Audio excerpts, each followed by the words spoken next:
खुलुमबाय गोजोन फुंबिलि बयनिसिमबो नोंथांमोनखौ आंनि चेनेलाव गासैखौबो बरायनाय बावहरग्रोनाय थाबाय आसा खालामो नोंथांमोना खौरांखौ नायनानै मोजां मोनगोन।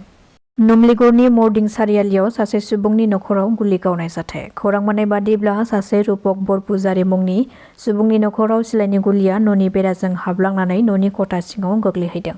बे गुलि गावनाय जाथाय जानाय समावनो रूपकनि बिसिया खथा सिङाव जिरायनानै दङमोन, नाथाय खाफाल मोजां खाथियाव जिरायना थानाय आइजोनि खर'साथिं थांनानै गुलिया साखाथियाव गोग्लैहैयो। बे गुलि गावनाय जाथायखौ लानानै उननि समाव हाग्रा बिफाननि मावथिफ्रा हाग्रानि मैदेरखौ होहरनो थाखाय गावहरनाय गुलिया न'नि बेराजों हाबफैनायनि सन्देह खालामदों। जाथायनि बागै खौरां मोननायनि उनाव हाग्रा बिफाननि मावथिफ्रा जाथाय जानाय नखराव हाबफैनानै खौरां लाहैयो। उदालगुरियाव बिटिसिनि डिपुटि चिफ रिहन दैमारिनि मददगिरिफ्रा इउपिपिएल दोलोनि मददगिरिफोरनि गारिखौ गाग्लोबनायखौ लानानै रिहन दैमारिनि हेंथायै गोख्रों रावजों सोंखारिदों इउपिपिएलनि बिजाथि महरै गसंनाय दिपेन बर' बिथाङा। रिहन दैमारि बिथाङा थांनाय गोलाव बोसोराव 20 बोसोर एमएलए जाबोबाय। दिनै बिथांनो फिन आरोबाव एमएलए बिबान होबावनांगौनि गोनांथि दं होननानै आं साना। बे खोथाया आंल' बुंनाय नङा, बेयो रायजो राजाफोरनिफ्रायबो खुगानिफ्राय ओंखारनाय राव। बिथाङा 2025आव देरहानानै डिपुटि चिफ जाबाय, बेखायनो बिपिएफनि मददगिरिफ्राबो डिपुटि चिफनि बिबानाव थानायखौनो लुबैदों। बिथाङा एमएलए जानाय समाव स्कुल, दालां, लामा सामा जेबो बानायासै, जेराव बिथाङा दायो एमएलए जाफिननांगौनि जेबो जुक्ति गैया। आरो बिथाङा एमएलए जाफिनोब्लाबो जेबो मावनाय नङा आरो मावनोबो हानाय नङा। बिपिएफनि मददगिरिफ्रा दायो बिपिएफनि बिजाथि दङब्लाबो इउपिपिएलनि बिजाथिफोरनो भट होगोन आरो गुबुन गुबुन राजखान्थिनि मददगिरिफोराबो जोंनो भट होगोन। मानोना हारिनि एजेन्डा आरो गुबुन गुबुन हारि माहारिनि जौगानायनि एजेन्डाया जोंनाव दङ आरो बिथांमोननाव जेबो एजेन्डा गैया, जायनि थाखाय भैरबकुन्द आउटपोस्टनि मोखाङाव इउपिपिएलनि मददगिरिफोरनि गंसे गारिखौ अन्थाइ खुबैनानै बिपिएफ दोलोनि बिजाथि रिहन दैमारि बिथांनि फिसिजानाय हान्जाया गारिखौ सिफायदों। बे गाग्लोबनायखौ लानानै जों थानायाव गसर होदों आरो एसपिखौबो खावलायदों जे भैरबकुन्द बियाबाव फैसाजों फिसिजानाय हान्जाखौ लानानै जाबादि बिसायख'थियाव देरहानायनि खैसार खालामदों, बेयो जोंनि ओनसोलनि थाखाय जेब्लाबो मोजां खामानि नङा। बिटिसि बियाबाव गासै 15 मासियाव जेबो दावराव जायाखै, नाथाय खालि उदालगुरि बियाबावल' रिहन दैमारि बिथांनि फिसिजानाय हान्जायाल' दावराव खालामदों होननानै गोख्रों रावजों सोंखारिदों इउपिपिएलनि बिजाथि महरै गसंनाय दिपेन बर' बिथाङा। हाग्रानि मैखुन जानानै गोबां आइजोफ्रा देहा फाहामसालिनि फाहामथाय लानो गोनां जादों।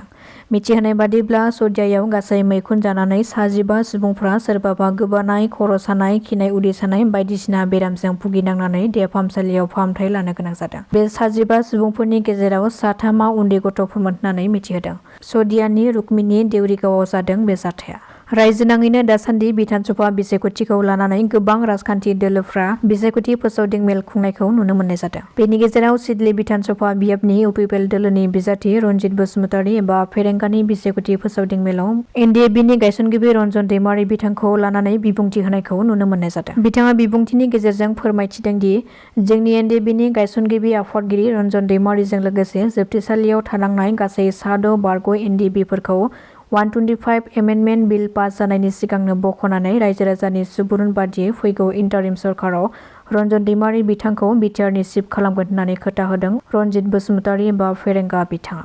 आसाम पुलिसनि मोनसे गेदेर जाफुंसारनाय। आसाम पुलिसआ हरनि डिउटि खालामनाय समाव गोबारै फैनाय गंसे बलेर' गारिनिफ्राय खमैबो 492 ग्राम हेर'इनफोरखौ बोखांनो हादों आरो बे हमनो मोननाय ड्राग्सनि बेसेनखौ 3 कौटि रांनि जागोनखौ मिथिहोदों। मिथिहोनाय बादिब्ला मणिपुरनिफ्राय देरगावसिम मोन 77 था साबुननि बाक्सु बेफोर गोबां बिबांनि ड्राग्सफोरखौ लाबोदोंमोन। बे लाबोबाय थानाय समावनो बरपथारनि सेलागुरियाव गंसे बलेर' गारिनिफ्राय हमनो हायो। बेजों लोगोसे बे जाथायजों सोमोन्दो थानाय रेकिब आहमेद मुंनि सासे ड्राग्स फालांगिरिखौबो हमनो हादों पुलिसआ। जोंहा मोनसेल' खोथा माखासे मावबावनांगौ दङ। बे मावनांगौआ जादों रायजोफोरखौ जोङो बिपिएफनि माखासे नंखाय बानसावनानै मानसिफोरखौ थगायनाय बै ओनसोलनि बर' बिमाफोर, ओनसोलनि राजबंसि बिमाफोर, मोनफ्रोमबो जाथि जनगोष्ठीनि बिमाफोरनि खुगानि ओंखामखौ सेनानै अरुण'दयखौ सेनानै दानना होनायनि बेरेखायै दिनै गासैबो बिटिआरनि बिमा माहारिया सांग्रां जादों आरो खौसे जादों। बेफोर गासैबो फिननायखौ जोंनि रायजो राजाफ्रा नैबे 9 एप्रिल खालि जानो गोनां एसेम्बलि बिसायख'थि, बे बिसायख'थियाव फिथाइखौ होनो थांगासिनो दङ आरो बिनि साजाखौ हाग्रामानो होनो थांगासिनो दङ। जोंनि सरकार थानाय समावनो जोङो 125 एमेन्डमेन्ट बिलनि पास जानायनि बेलायै जों सावरायदोंमोन। नाथाय गासै 10टा काउन्सिला 4 स्टेटआव दङ, जाय स्टेटआ आसामनि अनगायै स्टेटफोरा आसामनि अनगायै मेघालय बेवहाय 3 दं, मिज'राम बेवहाय 3 दं, त्रिपुरा मोनसे दं।